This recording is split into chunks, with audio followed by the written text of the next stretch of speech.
Après l'adoption et la promulgation de la loi numéro 2009-013 relative aux marchés publics et délégations de services publics, l'heure est au renforcement des capacités des cadres des institutions du ministère de l'économie et des finances.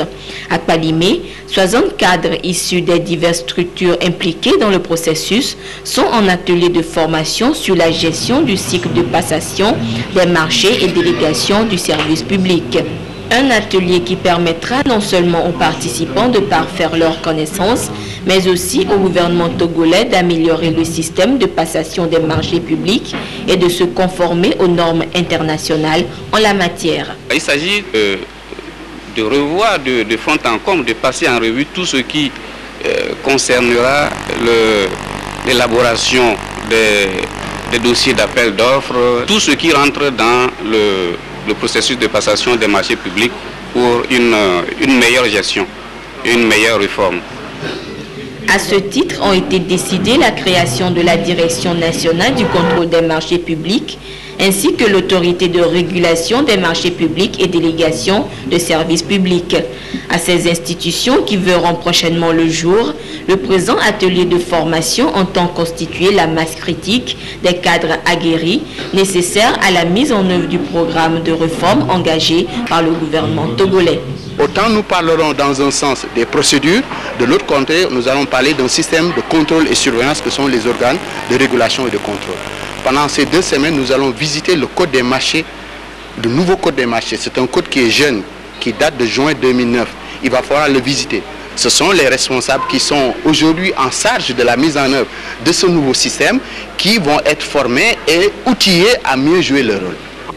À la fin de cette rencontre, les participants vont acquérir les outils de contrôle, d'analyse et de rédaction des dossiers d'appel et d'offres des marchés publics, ce qui permettra de façonner une nouvelle physionomie de gestion des finances publiques, de dynamiser et de donner un nouveau souffle à l'économie du pays.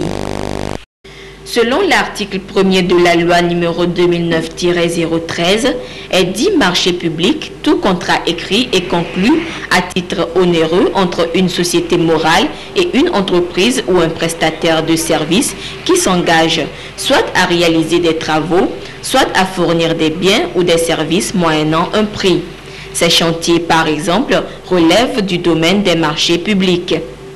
Face aux demandes sans cesse croissantes, des conditions sont définies et réglementent le fonctionnement de la passation des marchés au Togo.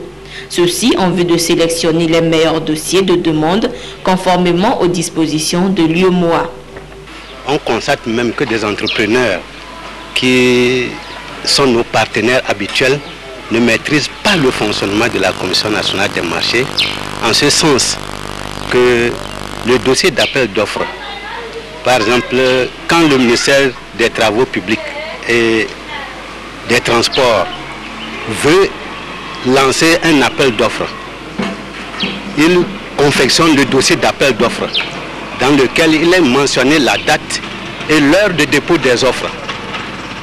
L'exemplaire de ce dossier d'appel d'offres est déposé à la Commission nationale des marchés, au secrétariat de la Commission nationale des marchés, qui l'enregistre et attend le jour J pour réceptionner ces offres.